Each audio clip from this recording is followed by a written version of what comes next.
Moriarty Produkzioak da ekoiztetxe bat, filmak egiten dituna. Izan dituzke film luzeak, zein laburrak, fikziozkoak, zein dokumentalak. Azkenak adibidez handia Loreak, La Trinchera Infinita eta handia. Eta, gure ardura izaten da, bai sorkuntzan, bai eta produkzioan, nolabait edo filmaren gainean egotea prozesu guztian, ezta? Guk egiten dugu gidoia, zuzendu egiten dugu, eta edizioan ere parte hartzen dugu, noski beste kolaboratzaile askorekin badera, ezta? Nik uste dut, Mondragon Izide eta Moriartyn artean erlazio berezi bat dagoela, ez? Personala esango nizuek, ez?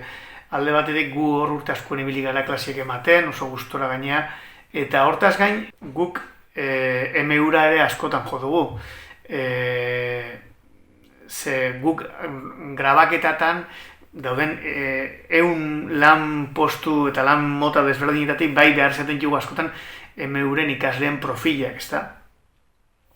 Gure azkenengo 2 pelikulatan, handian eta La Trinchera Infinita ibili dira konkretuki Mondragon Universitateko ikasleak eta hainbat lanetan, ez? Ekoizpen eta zuzendaritza departamentuekin lotuta daudenak nik esango nizueke. Eta nik uste dut rodaje batian konbentzituta nago zure lana egiten egonda ere askotan ikasten duzula beste lanetik.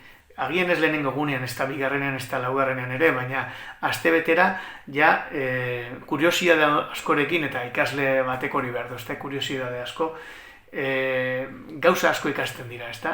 Eta horrek nolabait edo, esango nizueke nahi personalki, zabore oso nagusten dit, zabore goxoa, nolabait nabaritzen duzu, pelikularako lanian ari dian horiek ere, nolabait ari diala behin formakuntza